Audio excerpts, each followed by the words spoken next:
সন্তুষ্ট এই সার্টিফিকেট দিয়েছেন। জোরে কোন আল্লাহু আকবার।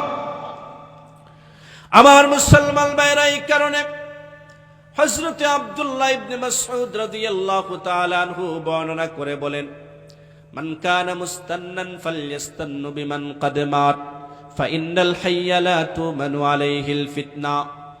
কেউ যদি অনুসরণ করতে চায়, এমন কোন ভালো মানুষের যেন অনুসরণ করে যে দুনিয়ার জমিন থেকে বিদায় হয়ে গেছে। কারণ যারা এই দুনিয়ার জমিনে এখনো জীবিত আছে, হতে পারে কোন কারণে, আল্লাহ না করুন, সে হয়তো পথভ্রষ্ট হয়েও যেতে পারে। এই কারণে দুনিয়ার জমিন থেকে যারা বিদায় হয়ে গেছেন, আল্লাহওয়ালা হিসাবে যারা স্বীকৃত পেয়েছেন, তাদেরকে অনুসরণ করতে হবে। তারা কারা? আব্দুল্লাহ ইবনে মাসউদ রাদিয়াল্লাহু তাআলা আনহু বলেন, উলাইকা আসহাবু মুহাম্মাদিন সাল্লাল্লাহু আলাইহি ওয়াসাল্লাম। তারা হচ্ছেন মুহাম্মদুর রাসূলুল্লাহ সাল্লাল্লাহু আলাইহি ওয়াসাল্লামের সাহাবায়ে কেরামগণ। জোরে কোন আল্লাহু আকবার। কানু আফদাল হাযিহিল উম্মাহ। এই উম্মতের মধ্যে সবচেয়ে বেশি মর্যাদার অধিকারী হচ্ছেন তারা উম্মতের মধ্যে হতে। আবাররাহা কুলুবান ওয়া আমাকাহা ইলমান ওয়া আকাল্লাহা তাকাল্লুফা। আল্লাহর রাসূলের সাহাবায়ে কেরামরা বড় সহনশীল ছিলেন, ইলমের দিক থেকে অনেক অগ্রগামী ছিলেন। ইসলামের জন্য, আল্লাহর দ্বীনের জন্য যে কোনো ধরনের কষ্ট স্বীকার করতে প্রস্তুত ছিলেন। জোরে কোন আল্লাহু আকবার। ইখতারাহুমুল্লাহু তাআলা লিসুহবাতি নবিয়িহি ওয়া লিইকামাতি দীনিহি। আল্লাহ রাব্বুল ইজ্জত ওয়াল জালাল তাদেরকে পছন্দ করেছেন নবী করিম সাল্লাল্লাহু আলাইহি ওয়াসাল্লামের সুহবত লাভের কারণে। নবীজির সাহাবী হওয়ার যোগ্যতা আল্লাহ পাক তাদেরকে দিয়েছেন। আল্লাহ রাব্বুল ইজ্জত ওয়াল জালাল নবীজির সাহাবী হিসেবে তাদেরকে নির্দিষ্ট করেছেন।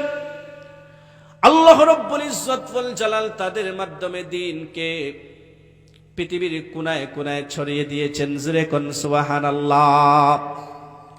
ফারিফু লাহুম ফাজলাহুম।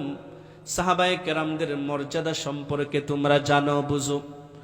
ওয়াত্তাবিউহুম আলা আসারিহিম। তাদের জবান থেকে যেই কথাগুলো বের হয়েছে সেইগুলার তোমরা অনুসরণ করো। ওয়াতামাসসাকু বিমাস্তাতাতুম মিন আখলাকিহিম ওয়া সিয়ারিহিম ফাইন্নাহুম কানু আলাল হুদাল মুস্তাকিম। তাদের জীবনী সম্পর্কে তোমরা জানো, বুঝো।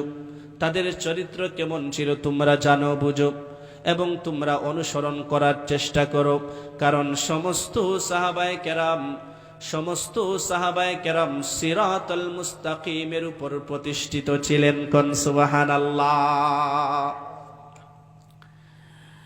আমার মুসলমান ভাইয়েরা, সাহাবায়ে কেরামদের কাছ থেকে অনেক গুনাহের কাজ সংগঠিত হয়েছে, এটা ঠিক। তবে যখনই কোন সাহাবীর জীবনে যখন আমরা পড়ি, অবাক লাগে। যখনই কোন সাহাবীর কাছ থেকে কোনো গুনাহের কাজ সংগঠিত হয়ে যেত, রাত্রিবেলা তারা ঘুমাইতে পারতেন না, নিজের জীবনের পর্যন্ত পরোয়াও করতেন না। বুখারী শরীফের বর্ণনা, একজন মহিলা সাহাবিয়া, নাম হচ্ছে গামিদিয়া, জিনা করে ফেলেছেন। জিনা করার কারণে উনার পেটের মধ্যে বাচ্চা চলে আসছে। নবী করিম সাল্লাল্লাহু আলাইহি ওয়াসাল্লামের কাছে গিয়ে আরজ করে বললেন, ইয়া রাসূলুল্লাহ, ইয়া হাবিবাল্লাহ, তাহিরনি ইন্নী কাদ জানাইতু। আমাকে পবিত্র করেন, আমি তো জিনা করে ফেলেছি, আর আমার পেটে জিনার বাচ্চা আছে। নবী করিম সাল্লাল্লাহু আলাইহি ওয়াসাল্লাম বললেন, হে মহিলা, তুমি জিনা করেছো, তোমার পেটে তো জিনার বাচ্চা, এই বাচ্চার তো কোনো দোষ নাই। ওয়াদে হামল পর্যন্ত, সন্তান প্রসব হওয়া পর্যন্ত তুমি অপেক্ষা করো। সন্তান যখন দুনিয়ার জমিনে আগমন করলো, সেই কুলের সন্তানটাকে সাথে নিয়া আল্লাহর রাসূলের সাহাবিয়া চলে গেছেন নবীজির খেদমতে। ইয়া রাসূলুল্লাহ, ইয়া হাবিবাল্লাহ, এবার তো আমার সন্তান দুনিয়াতে এসেছে, এবার আমাকে পবিত্র করেন, জিনার শাস্তি আপনি আমাকে দান করেন ইয়া রাসূলুল্লাহ। কিয়ামতের কঠিন ময়দানে জাহান্নামের আগুনে জ্বলার চাইতে দুনিয়ার জমিনে শাস্তি গ্রহণ করা অনেক ভালো।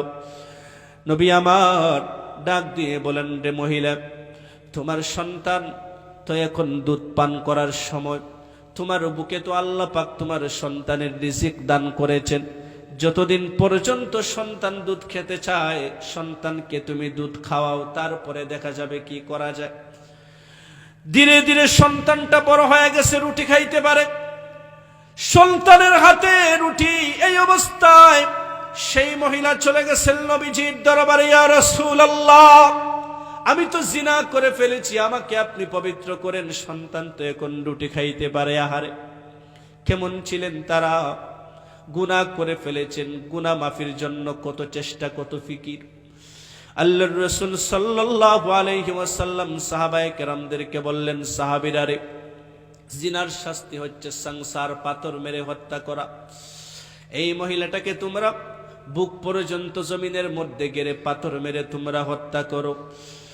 সাহাবায়ে কেরাম রিদওয়ানুল্লাহি আলাইহিম আজমাইন সেই মহিলাকে পাথর মেরে হত্যা করলেন। হযরতে খালিদ ইবনুল ওয়ালিদ রাদিয়াল্লাহু তাআলা আনহু যখন পাথর মারতে গেলেন, একটু জোরে জোরে পাথর মারলেন, রক্তের ফিনকি সিটা ওনার শরীরের মধ্যে এসে পড়ে গেছে। হযরতে খালিদ ইবনে ওয়ালিদ রাদিয়াল্লাহু তাআলা আনহু একটু ইতস্তত করে বললেন, হায় হায়, একজন পাপিষ্টের রক্তের সিটা আমার গায়ে এসে পড়েছে, এটা তো বড় কঠিন বিষয়। নবী করিম সাল্লাল্লাহু আলাইহি ওয়াসাল্লাম বললেন, হে আমার সাহাবী খালিদ ইবনুল ওয়ালিদ, তুমি কি জানো আল্লাহ রাব্বুল ইজ্জত ওয়াল জালাল উনার তাওবাকে এমন ভাবে কবুল করেছেন, এই তাওবার বিনিময়ে গোটা মদিনার মানুষদের কাছে যদি এই তাওবাকে বন্টন করে দেওয়া যাইতো, তাহলে এই তাওবার খাতিরে গোটা মদিনার মানুষের গুনাহ খাতাগুলো আল্লাহ পাক মাফ করে দিতেন। সুবহানাল্লাহ। এরা ছিলেন সাহাবায়ে কেরাম। ঠিক একই ভাবে মাইজে ইসলামী নামে একজন সাহাবী, উনি এইরকম জিনা